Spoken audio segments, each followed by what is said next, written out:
Today is our fourth week in our series on what has historically been called the great ends of the church, which we are referring to as it's what we do.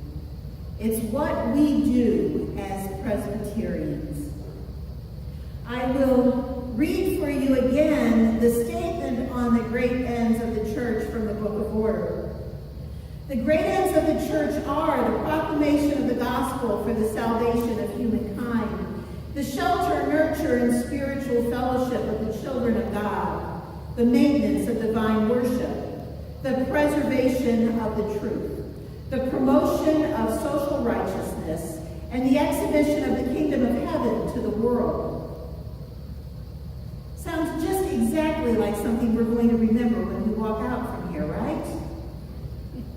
Not so much. And so, the proclamation of the gospel for the salvation of humankind, when we talked about that, our words were preach the gospel for the world. The shelter, nurture, and spiritual fellowship of the children of God became just the basics. Those things which we need to make sure everyone has. The maintenance of divine worship. Last week we said, praise God in everything that we do.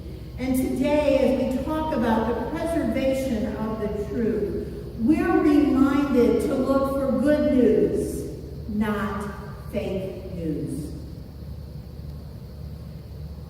As we look at the great ends of the church, there are 6 of them. And they're actually 3 basic groupings. You're not looking at them right now, but the first one and the 6th one tie together. And we'll talk about that on week 6. And the 2nd one and the 5th one tie together. And the 3rd one and the 4th one. The ones at the very, very core tie together. The maintenance of divine worship and the preservation of the truth. That is at the core of who we are as God's people. Pilate asked, what is truth? Pilate was certainly not the first one to ask. People have been asking that question since the beginning of time, and in many ways, our Bible, our scriptures, are people's attempt to answer that question, to help others understand who God is and what that means for us. It's not only scripture that looks at the question of what is truth. I'm often reminded of John Keats' poem, Ode on a Grecian Urn, where he said, beauty is truth, and truth beauty. That is all ye need to know. And as I was looking that up this week, remembering that and thinking, okay, now what did I learn in high school that really means? Everybody says nobody understands what Keats meant by that, but somehow we remember that. Beauty is truth, and truth beauty. Truth ultimately comes down to God and who God is. And God truly is beauty.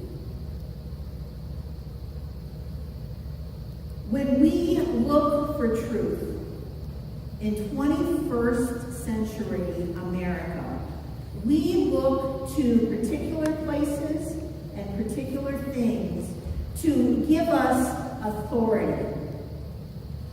One of those that we look to is science. We look to science for answers. We listen to scientists and what they have to tell us about the way the world operates.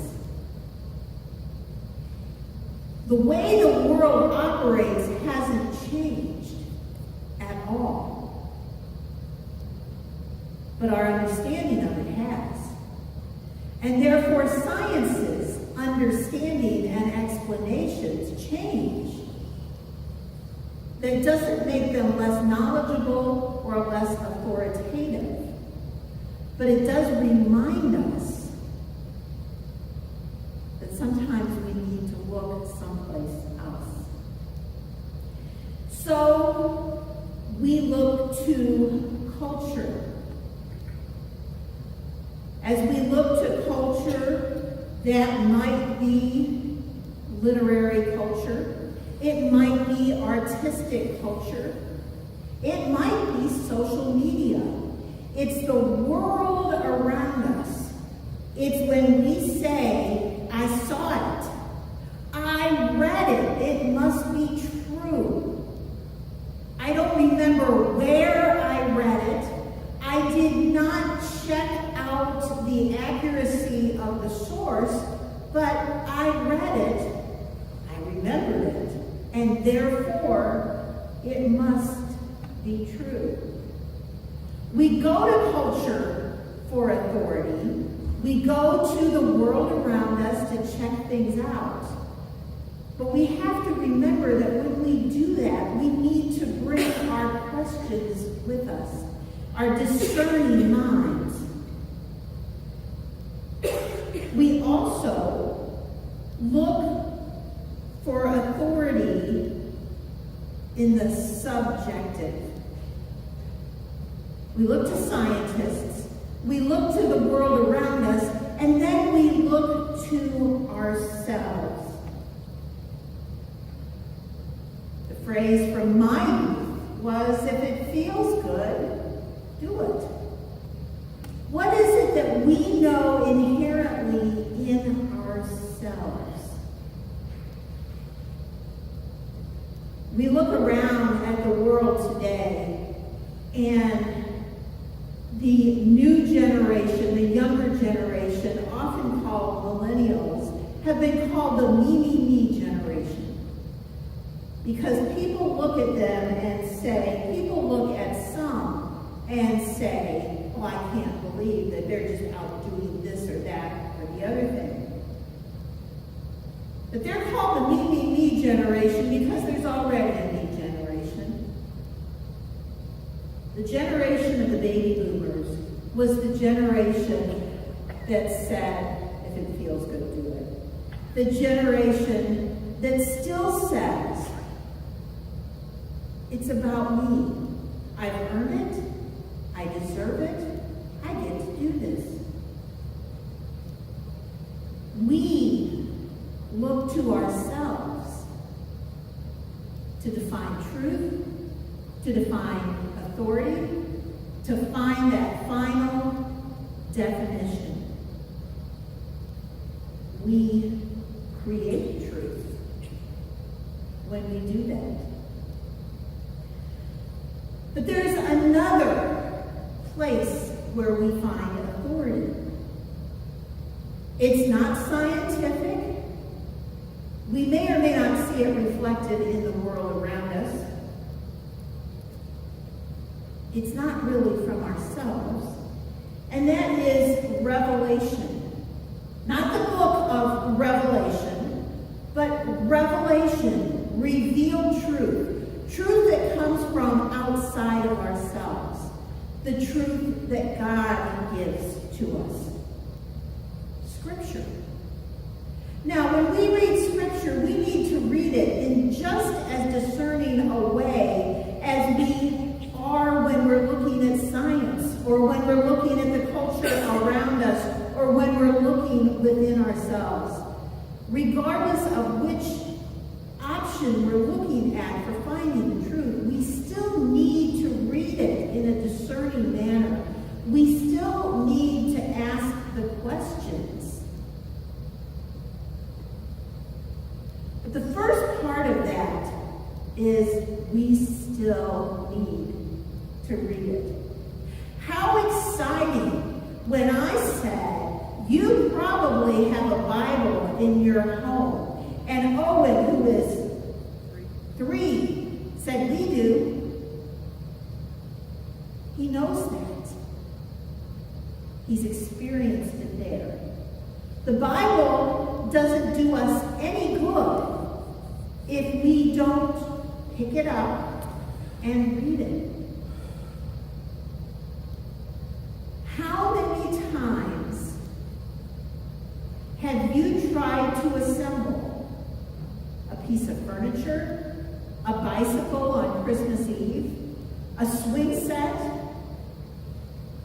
or simply get to somebody's house without first reading the directions? We've all done it. And how often does that end badly? Usually with having to go back to the manual or the directions and disassemble part of what we've already done.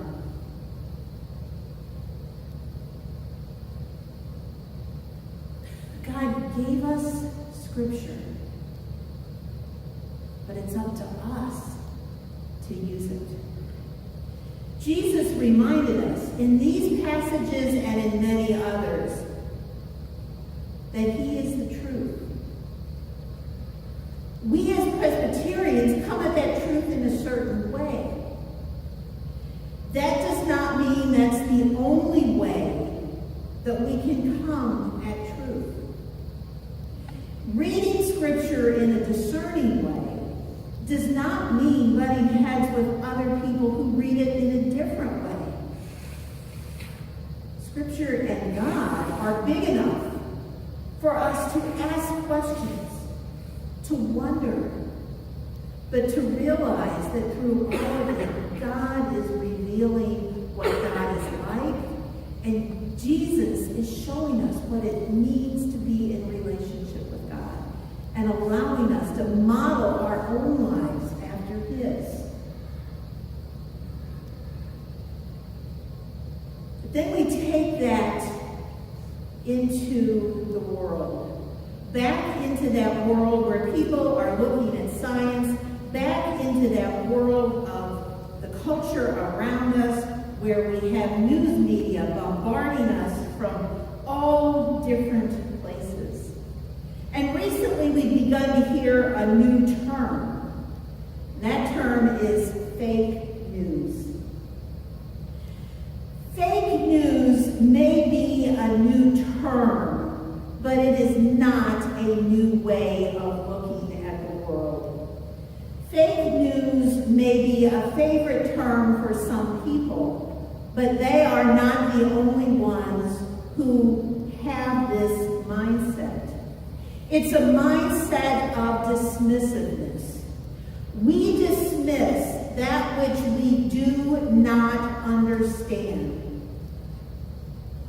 which is often God. Even if we don't understand the language that scientists use, we know that they do. And so there's some kind of understanding there. Even when we don't understand why people might write the things they do or do the things they do, we see it. We're closer to it. We can relate to it. But we dismiss that which we do not understand. Sometimes that's other people. Sometimes that's things they say. Sometimes that's Scripture. We dismiss that which we do not agree with, even if we understand it. We dismiss it. The world today is so full of so many different news streams. That news stream might be a physical print newspaper. It might be the 10 o'clock news on your local TV station. It might be talk radio. It might be a blog or a website on the internet. There are so many different news streams out there that it's very easy for us to inundate ourselves with news 24/7 and still choose to only see that which we agree with, and then to dismiss the rest of it as fake news. We dismiss that which we do not like. Whether that's news, whether that's theories, whether that's ways of looking at the world, and whether that's people. There's so much in the world today that we feel it's very easy for us to live and thrive without ever looking at that fake news. As Christians, we do not have the luxury to engage in or with fake news. By that, I do not mean that we don't have to pay attention to that which we don't understand, or that which we don't agree with, or that which we don't like. What I mean is that we can't be about dismissing what we don't like. We need to pay attention to all of it. But ultimately, we need to recognize that our authority source is not science. That doesn't mean that science is wrong. I believe that science is right in most cases. But that isn't our ultimate authority. It doesn't mean that we don't have to pay attention to the culture around us and the news that's around us. I think that we do. We learn much about the world that we need to be in and engaged with. And it doesn't mean that we don't pay attention to our own yearnings and our own desires and to the things that feel right to us. What it does mean is that those are not our ultimate authorities. We have been given the good news. It is our responsibility to share that good news in what we say, in our conversation, in our lives.